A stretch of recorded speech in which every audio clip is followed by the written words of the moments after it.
नमस्कार बच्चों, आज हम आपको लेखक सत्यजीत राय द्वारा लिखित कहानी अपू के साथ 2.5 साल पढ़ाने जा रहे हैं।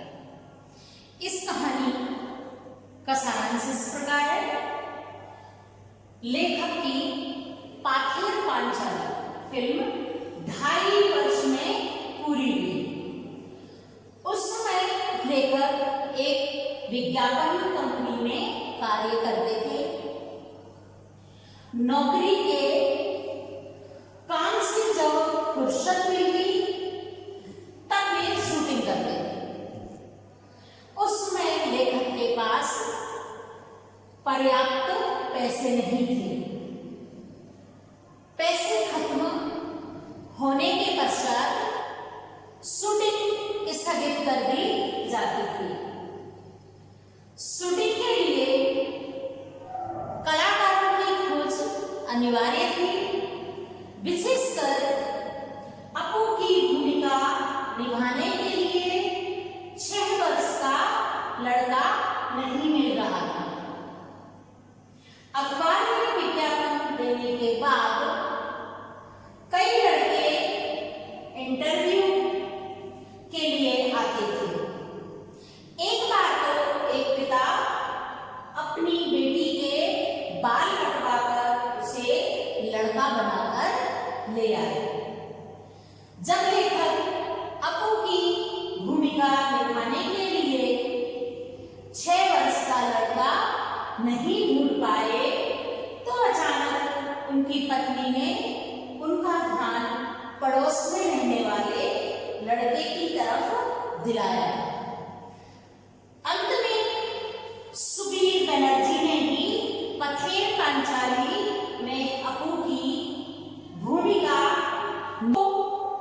इस बात का अंदेशा नहीं था कि यह फिल्म 2.5 वर्षों में तैयार होगी। जैसे जैसे दिन बीतने लगे, लेखक को डर सताने लगा कि अपू और दुर्गा की भूमिका निभाने वाले बच्चे यदि अधिक बड़े हो गए तो फिल्म में वह दिखाई देंगे।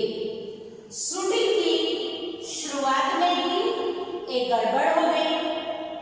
अपू और दुर्गा को लेकर कलकत्ता से लगभग 70 मील दूर पालसी नाम के गांव में गए थे।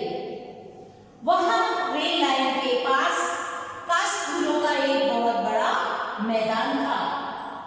अपू और दुर्गा पहली बार रेलगाड़ी देखते हैं। इस सीन की शूटिंग करनी थी।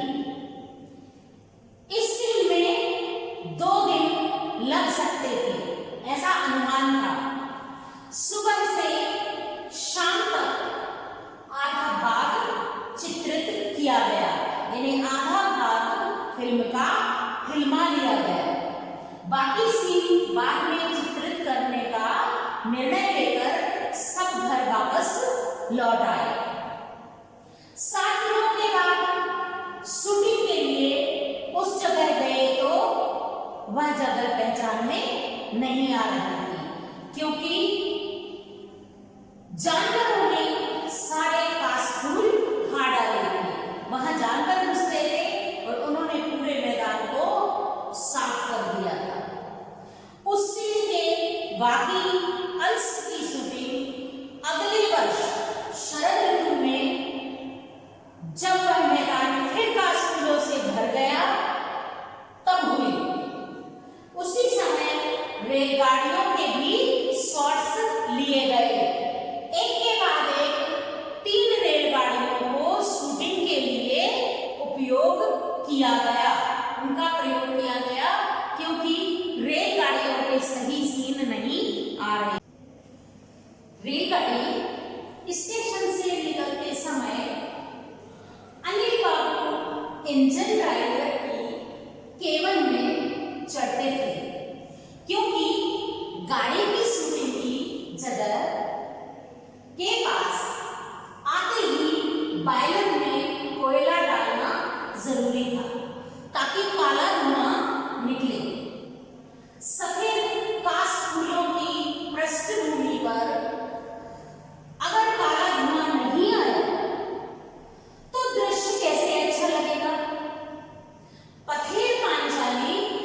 जब यह सीन दिखाई देता है तब दर्शक पहचान नहीं पाते कि उस सीन में 3 अलग-अलग रेलगाड़ियों का प्रयोग किया गया है। पथेर पांचाली फिल्म में एक भूलो कुत्ता भी दिखाया गया है। कुत्ते का नाम था भूलो। इसी कुत्ते को लेकर लेखक एक उदाहरण देता है कि अपू की मां सर्वजया अपू को भात खिलाती है और बचा हुआ भात एक गमले में डाल देती है। उस भात को भूलो कुत्ता किस प्रकार खाता। यह सीन देने के लिए सूरज की रोशनी खत्म हो गई और पैसे भी खत्म हो गए। 6 महीने के बाद पैसे इकट्ठे करके बोडाल गांव में उसी सीन का बाकी अंश चित्रित करने गए तो वहां जाकर पता चला कि भूलो कुत्ता इस दुनिया में नहीं है, उसकी मृत्यु हो चुकी है।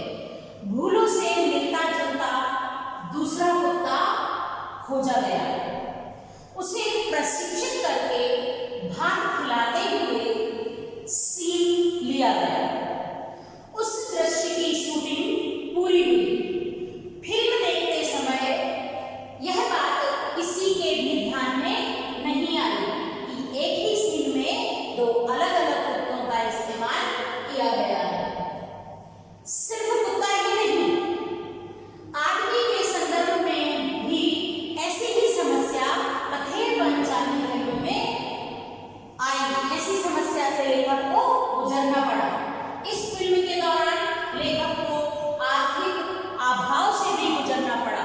बार-बार उनके पैसे खत्म हो जाते थे और वो अपनी फिल्म की शूटिंग रोक दिया करते थे। हॉलीवुड के सिखाए हुए कुत्ते को अपनी फिल्म में लेना उन्हें बहुत महंगा पड़ रहा था। वे साधारण कुत्ते द्वारा अच्छे शॉट करवाकर उस फिल्म को सफल बनाना चाहते थे, जिसमें वो सफल भी हो गए। पैसों की कमी के कारण वर्षा का जो दूसरा दृश्य चित्रित करना था वो नहीं हो पा रहा था, क्योंकि जब वर्षा ऋतु आई तो उनके पास पैसे नहीं थे और जब उन्होंने पैसे एकत्रित किए तब तक शरद ऋतु आ गई। अब सर्दियों की ऋतु में कभी बारिश नहीं होती है, लेकिन फिर भी उन्होंने इस आशा में कि बारिश शायद आ जाए अपनी शूटिंग को शॉट लगा के चालू करना चाहा। लेकिन भगवान का की कृपा देखिए या उनकी किस्मत कि शरद ऋतु में भी धुआंधार बारिश हुई और उस बारिश का सीन पूरा हो गया। पथेर पांचाली की शूटिंग जिस घर में हो रही थी वह एकदम ध्वस्तावस्था में था, यानी टूटा-फूटा हुआ था। उसका मालिक कलकत्ता में रहता था और उसने ये मकान शूटिंग के लिए दे दिया था। उस मकान की मरम्मत करवाकर शूटिंग के लिए ठीक-ठाक करवाया गया था। एक दिन क्या हुआ कि लेखक ने साउंड चेक करने के लिए भूपेन बाबू को कहा, भूपेन बाबू के साउंड ठीक है, लेकिन वहां से कोई आवाज जवाब नहीं आया। उन्होंने दोबारा पूछा, भूपेन बाबू क्या साउंड ठीक है? फिर भी कोई जवाब नहीं आया। तो लेखक जब उनको जवाब नहीं मिला तो लेखक ठीक है क्या उनके पास गए, देखे तो कि जवाब क्यों नहीं आ रहा है, सुनाई नहीं दे रहा है या मेरी बात का उत्तर नहीं दे रहे हैं। जब वहां जाकर देखा तो बड़ा सा सांप खिड़की में से नीचे उतर रहा था और उसे देखकर भूपेन बाबू की बोलती बंद हो चुकी थी। वो इतने डर गए थे कि उनके मुंह से एक भी शब्द नहीं निकल रहा था। लेखक तो सांप को मारना चाहता था, उसे लगता था कि और किसी को काट ले इससे अच्छा है मैं इसे मार दूं। लेकिन स्थानीय लोग जो उस गांव के लोग थे उन्होंने सांप को मारने से मना कर दिया, उन्हें रोका कि इस सांप को नहीं मारना है क्योंकि यह वास्तु सर्प है जो बहुत दिनों से उस मकान में रह रहा है। हम जानते हैं बच्चों, वास्तु दोष होता है, वास्तु पुरुष होता है, लेकिन पहली बार पथेर पांचाली से ये पता चला कि वास्तु सर्प भी होता है।